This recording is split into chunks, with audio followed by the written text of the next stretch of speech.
Hello everyone, welcome back to another video, and this time we are doing the refresh, repose, and review of Iron Man Mark 80. Um, so before I get started, I'd like to apologize as this is actually a recording over a previously recorded video. So what happened is when I initially was recording last night, and then I spliced everything together, I didn't realize that my microphone was off. So there was no audio on the video whatsoever. And now there's going to be no audio of anything except now just my voice and whatever noise I have in the background. But so any discrepancies, I don't exactly recall what I said previously. So some parts may not match up with what's showing on the screen. So, but we'll do our best. So this is the Mark 80. This is the D23 Avengers Campus exclusive Iron Man, completely die cast. So when I was deciding to pick up which Iron Man figure to get, um, I was between the Mark 3 from Iron Man 1, the Mark 6 from Avengers 1, the Civil War, I believe that's the 50, or 50 might be Infinity War. Uh, so the Civil War and Infinity War, and then the armor from Endgame, the clean version, not the battle damage one. And also in consideration was the comic book masterpiece one, not the one covered in plastic, but the actual one that looks like he came out of the comic book with comic head sculpt of Tony Stark. I decided that I'll get that one in the future. Whether I'll keep this and get that one or keep both is undecided.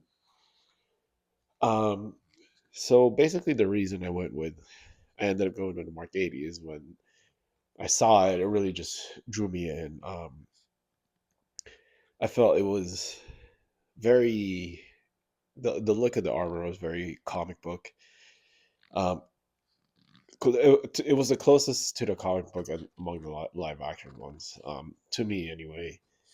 And yeah, it just really got my attention. In second place was probably the Mark III, and then, or actually the Mark VI, and then the Mark III. Um, so now I'm at the part where we're going to be talking about the box. Um, so this is actually my first Iron Man figure I've ever owned in any scale, and I was really impressed by the quality of the box. It's much thicker than any regular Hot Toys release. And as you see here, that's the pose that I have Iron Man in my shelf at the time. Um, so inside the Iron Man sleeve, once you take it off, is a styrofoam box. Again, this is my first experience with Iron Man or any diecast from Hot Toys, and I know this is their bread and butter. Um, so I was really impressed by the styrofoam container. It was, definitely would keep the figure safe. And then, so the first one of the accessories it comes with is this holographic spider thing, um, blue translucent, and yeah, since he was really had a really good relationship with Spider-Man in the MCU, that makes sense. He also comes with six other hands besides the two attached to him, and two of the hands are actually fully articulated. Well, the only the fingers. I'm sorry, and yeah. So at the time when I was recording this, I thought those were going to be my favorite um, hands that I was going to end up using, but obviously, by the end, you'll see that I went with something else. As far as the rest of the accessories, he does have that sword that he's currently wielding.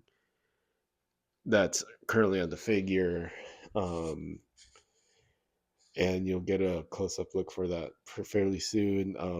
The tool that I just showed in the video is the tiny screwdriver that they give you, as well as those tiny forceps to help you get the plating out to install the batteries in, and the batteries are a complete pain in the butt to get in there because they're really small.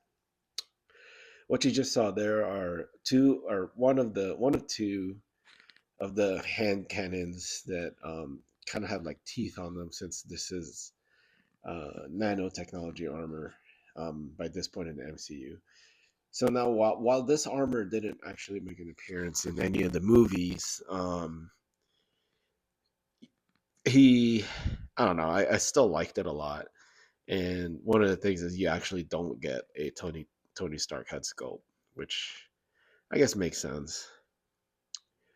So those, right now I'm showing the hand that has articulated fingers. You can move the digits up and down, but you can't really you don't really have full range of motion. And so either the articulated hands or the sculpted hands, some of them have a translucent lens, which allows you to showcase the light up feature on this figure, which it does have. The helmet, the chest, both hands and both thighs actually do light up, um,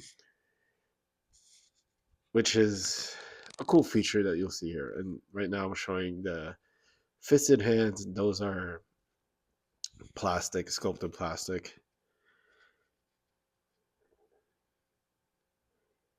And yeah, so the sculpted hands are made of plastic, the gripping ones and whatnot. The only die cast ones are the ones that are articulated fingers. So if you want to keep your figure 100% die cast, you're gonna want to have the two articulated finger hands installed. Um, but later on in the video, I'll show why that ended up being a slight disappointment. So taking a closer look at the video, this is the pose that I have him in currently, as mentioned, and now you can see the detail in the back, the front, and yeah, the figure is just wonderfully painted. You can really tell that it's the material is die cast. The shine, the sheen of the armor, and yeah, the figure is beautiful.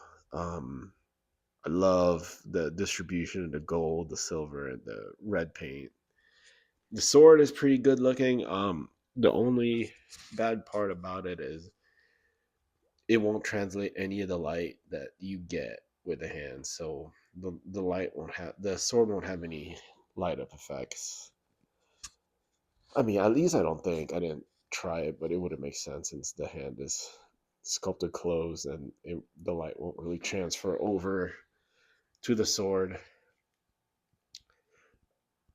And now, so we have a pose of him looking just straight up, a little bit of a museum pose, showcasing the arc reactor and the mask, or the face of the mask lit up.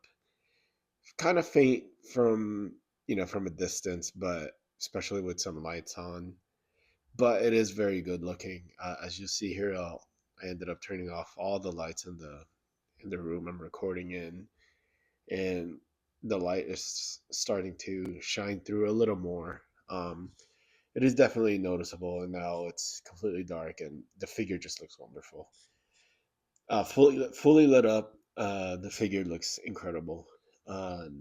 It is quite a shame that it is not USB or anything like that. It would have been nice if maybe even the battery was internal and it was one of those rechargeable battery things that you can, just plug it in and turn it off without having to remove plates or having to change out the batteries or anything like that. As I said, the button cell batteries are very tiny and very hard to actually install in the figure. Um, but the details on the arc reactor are really nice up close, which I don't think I went in that close, but yeah, as you can see there, you can actually see the lines in the arc reactor, and the light up features are very, very nice. Um, the shine in the armor just looks really good. I'm very impressed. I can see why, that there are some out there that want to collect every single Iron Man figure. the craftsmanship is very well done, and I did like that the the head is able to bend back quite a bit. So here, I'm talking about what's the drawback of the articulated figures. So what the bad thing about the articulated finger hands is you can't actually pull the wrist back, or you can't extend it past a certain point, so you can't really do a blasting pose with it, which is a shame. Um, you can, but it looks awkward, as you see there. It looks like he's giving you like spirit fingers or something.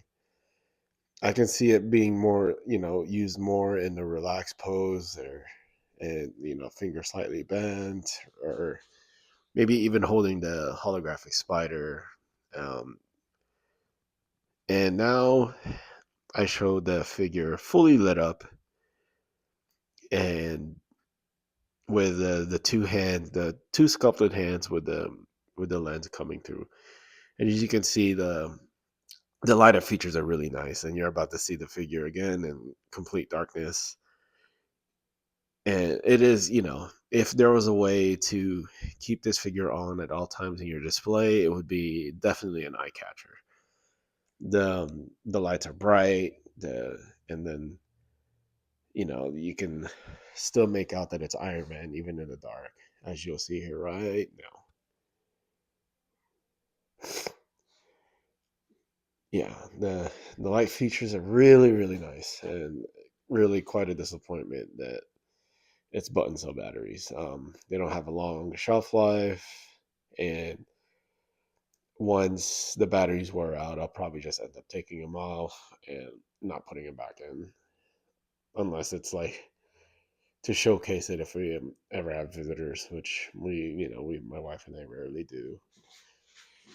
Um, yeah, it's you can see him spinning here. The lights on the thighs, the ab section, the arms, it really, the hands, it really just comes through. I mean, that's pretty much Iron Man.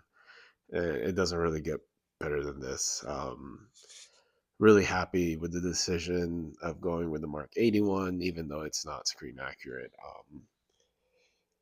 The guy looks like the playable colorway on the Marvel vs. Capcom 2. It just looks really outstanding. It would have been neat if it came in like a proton cannon, right? Because I mean, again, I guess they wanted to try to make it at least somewhat movie accurate as far as accessories are concerned. But yeah, this is just a wonderful figure, and yeah, he's still I still have the figure lit up here. Um, and as far as the pose, the this was the pose I was about to leave him in. I was really happy with the way he looked. He looks like he's blasting with both hands, or looking to engage or block a projectile coming at him. Plus, he's on the flight pose and whatnot. And then this one is just semi museum pose with him just standing straight up and down, blasting. And yeah, I turned off the batteries at this point to essentially preserve the life of the batteries. Um, and the figure is really sturdy since it's die cast. It's really heavy, so it keeps its own weight. As you see here, I'm adjusting his legs and whatnot, and I have no trouble whatsoever in re-standing him up on his own without the stand. As you see here, pose him a little bit, adjust it, put it down, and you have no worries about you know the figure tilting over. And yeah, I considered this pose too. Um, just I liked the standing up, and it looks like he's maybe talking someone down, telling them, stop what you're doing or else I'm going to engage or something like that. It's a really good looking figure. Um, So as far as scores are concerned on this figure, the look the look for me is a 10 out of 10 for sure. Like I said, it's the one that caught my eye the most. To me, the most comic book accurate out of the MCU films, and if I could give him an 11 out of 10, I would do it. The die cast is really high quality. The figure just looks wonderful. As far as accessories are concerned, he does come a little light. Besides the sword and the two piranha gun looking things, like I said, if they included like a proton cannon or something like that, then we now would really be talking. But I do get it.